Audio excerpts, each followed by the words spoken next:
ये जो हमने नेक्स्ट क्वेश्चन सॉल्व किया है ये है क्वेश्चन नंबर 64। इसमें आप नोटिस करेंगे कि दो पार्टनर हैं मीता एंड उषा। इनका प्रॉफिट शेयरिंग रेशियो 2:3 है। Their capital account as on 1 April 2015 showed a balance of rupees 1,40,000 and 1,20,000 respectively. ये दोनों पार्टनर्स की कैपिटल दी हुई है ईयर के बिगिनिंग में। The drawings of Meeta and Usha during the year 2015-16 were 32,000 and 24,000 respectively. ये ड्राइंग्स का अमाउंट दिया है, ये टोटल अमाउंट है। इसमें ये नहीं मेंशन किया है कि कब हमने ड्राइंग की है फिलहाल अभी तक और कितने अमाउंट की है, तो हमें टोटल अमाउंट दे दिया तो हम इसी के ऊपर इंटरेस्ट निकालेंगे। Both the amounts are withdrawn on 1 January 2016। अब यहाँ पे हमें डेट दे दिया है 1 जनवरी को विदड्रॉ कर रहे हैं। It was subsequently found that the following items have been omitted while preparing the final account for the year ended 31 March 2016। अभी आगे जो आइटम्स बता रहे हैं वो आइटम हमने ओमिट कर दिए हैं। ओमिट कर दिए मतलब ये आइटम दिए ही नहीं गए हैं। इससे पहले हम एक चीज़ ज़रूर नोटिस करेंगे कि हमारी ड्राइंग्स की डेट दे रखी है दैट इज़ 1 जनवरी 2016। तो जनवरी से मार्च तक हम काउंट करेंगे, 31 मार्च तक 3 महीने हो रहे हैं। तो हम यहाँ पे जो इंटरेस्ट ऑन ड्राइंग का कैलकुलेशन करेंगे वो 3 मंथ्स के लिए करेंगे। तो जो आइटम ओमिट हुए हैं वो कौन से हैं वो हम देख लेते हैं। पहला आइटम है इंटरेस्ट ऑन कैपिटल 6%, यानी कि इंटरेस्ट ऑन कैपिटल देना था वो दिया नहीं गया है, उसका करेक्शन करना है। दूसरा mistake, interest on drawing at the rate of 6% per annum. Interest on drawings देना था उसको भी नहीं दिया गया है। Then Meeta was entitle to a commission of rupees 8,000 for the whole year. Meeta को कमीशन मिलना चाहिए था तो मीता को कमीशन भी नहीं मिला है। तो इन 3 मिस्टेक्स का हमें करेक्शन करना है। Show your working clearly and pass A rectifying entry in the books of the firm. तो इसका करेक्शन करने के लिए हम इस क्वेश्चन को सॉल्व करेंगे। ये हमने क्वेश्चन नंबर 64 सॉल्व किया है। यहाँ पे क्वेश्चन नंबर 64 की पहले हम वर्किंग देख लेते हैं। सबसे पहले इंटरेस्ट ऑन कैपिटल नहीं दिया था तो वर्किंग नोट में हमने इंटरेस्ट ऑन कैपिटल निकाल लिया। देन इंटरेस्ट ऑन ड्राइंग्स निकाल लिया। इंटरेस्ट ऑन ड्राइंग में आप ये देख लीजिएगा दोनों पार्टनर्स की हमें टोटल ड्राइंग्स दे रखी है। रेट ऑफ इंटरेस्ट 6% दे रखा है। ड्यूरेशन मैंने अभी आपको बताया कि हमें यहाँ पे जो टाइम पीरियड लेना है वो 3 मंथ्स का लेना है क्योंकि 1 जनवरी को ड्राइंग्स की गई थी। तो हम इसको कैलकुलेट कर लेंगे तो 840 रुपीज़ आ जाएगा। इसके बाद हम इसका profit and loss appropriation account बना लेते हैं।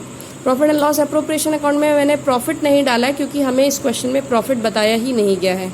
तो जो रिमेनिंग आइटम थे उसको हम डाल लेंगे। तो हमने इंटरेस्ट ऑन ड्राइंग डाल दिया, यहाँ पे इंटरेस्ट ऑन कैपिटल डाल दिया और कमीशन डाल दिया। जब इतने आइटम डाल करके हमने इसको क्लोज किया क्योंकि यहाँ पे प्रॉफिट नहीं दिया तो आप देखेंगे कि यहाँ पे लॉस आ गया। लॉस आया हमारा 22,760 रुपीज़ का। इस लॉस को हमने उनके प्रॉफिट शेयरिंग रेशियो में डिवाइड कर दिया है। इतना काम करने के बाद अब हम आएंगे अपने एडजस्टमेंट टेबल पे। हम अपनी एडजस्टमेंट टेबल बनाएंगे और इसमें हम अगेन डेबिट क्रेडिट के कॉलम बनाएंगे।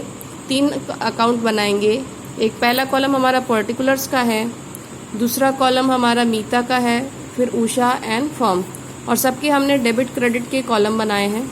यहाँ पे आप नोटिस करेंगे ये जो मीता और उषा है ये पार्टनर्स हैं। तो ये जो डेबिट क्रेडिट रिप्रेजेंट कर रहा है ये पार्टनर्स का कैपिटल अकाउंट है और ये जो फर्म का डेबिट क्रेडिट रिप्रेजेंट कर रहा है ये फर्म का profit and loss appropriation account है। अब यहाँ पे आप देखेंगे सबसे पहले हमने इंटरेस्ट ऑन कैपिटल दिया क्योंकि मिस्टेक थी, हमने दिया नहीं था तो अभी देंगे। तो इंटरेस्ट ऑन कैपिटल जो है पार्टनर्स के क्रेडिट साइड में रिकॉर्ड होता है कैपिटल अकाउंट में, तो हमने क्रेडिट में डाला, यहाँ पे भी क्रेडिट में डाला। लेकिन प्रॉफिट एंड लॉस एप्रोप्रिएशन में कहाँ रिकॉर्ड होता है? डेबिट में। इसी तरीके से हमने कमीशन दिया, कमीशन मीता को दिया है तो उषा में नील हो जाएगा। देन फर्म में वही अमाउंट डेबिट हो जाएगा।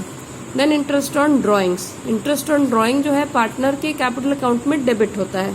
तो यहाँ पे 480 रुपीज़ हमने मीता के अकाउंट में डेबिट किया और 360 रुपीज़ हमने उषा के अकाउंट में डेबिट किया। इसके बाद ये प्रॉफिट एंड लॉस एप्रोप्रिएशन के क्रेडिट साइड में रिकॉर्ड होगा। इसके बाद ये 22,760 रुपीज़ का हमें जो लॉस हुआ था उसको हम रिकॉर्ड करेंगे। तो ये फर्म के क्रेडिट साइड में रिकॉर्ड होगा और यहाँ पे उषा और मीता के डेबिट साइड में रिकॉर्ड होगा। उसके बाद हम इसको क्लोज करेंगे। क्लोज करने के लिए हमें पहले तो टोटल निकाल लेना है। हमने वर्टिकली हर कॉलम का टोटल किया है सबके डेबिट क्रेडिट का। तो ये टोटल आ गए हमारे सारे फिगर्स। तो हम नोटिस करते जाएंगे और एक एक को क्लोज करते जाएंगे। तो सबसे पहले हम मीता का अकाउंट क्लोज करेंगे। तो यहाँ पे हमने नोटिस किया कि डेबिट में टोटल है 9,584 और क्रेडिट में टोटल है 16,400। तो यहाँ पे जो डिफरेंस आ रहा है दोनों को जब हम क्लोज करेंगे तो डिफरेंस आ रहा है 6,816 रुपीज़ का। वो किस कॉलम से बच रहा है? क्रेडिट कॉलम से बच रहा है। तो ये जो आइटम है ये हमारा क्रेडिट होगा जब हम जर्नलाइज करेंगे तब। इसी तरीके से हम उषा को क्लोज करेंगे। उषा का हमने वर्टिकल टोटल कर लिया है, तो डेबिट में टोटल आ रहा है 14,016 रुपीज़ और क्रेडिट में टोटल आ रहा है 7,200। तो हम डिफरेंस निकालेंगे तो यहाँ पे जो डिफरेंस आ रहा है वो डेबिट में बच रहा है सेम अमाउंट 6816। जब फर्म को देखेंगे फर्म में टोटल डिफरेंस जो है बिल्कुल भी नहीं आ रहा है, दोनों साइड्स हमारी टोटल बराबर है। तो ये हमारा फाइनल आंसर है।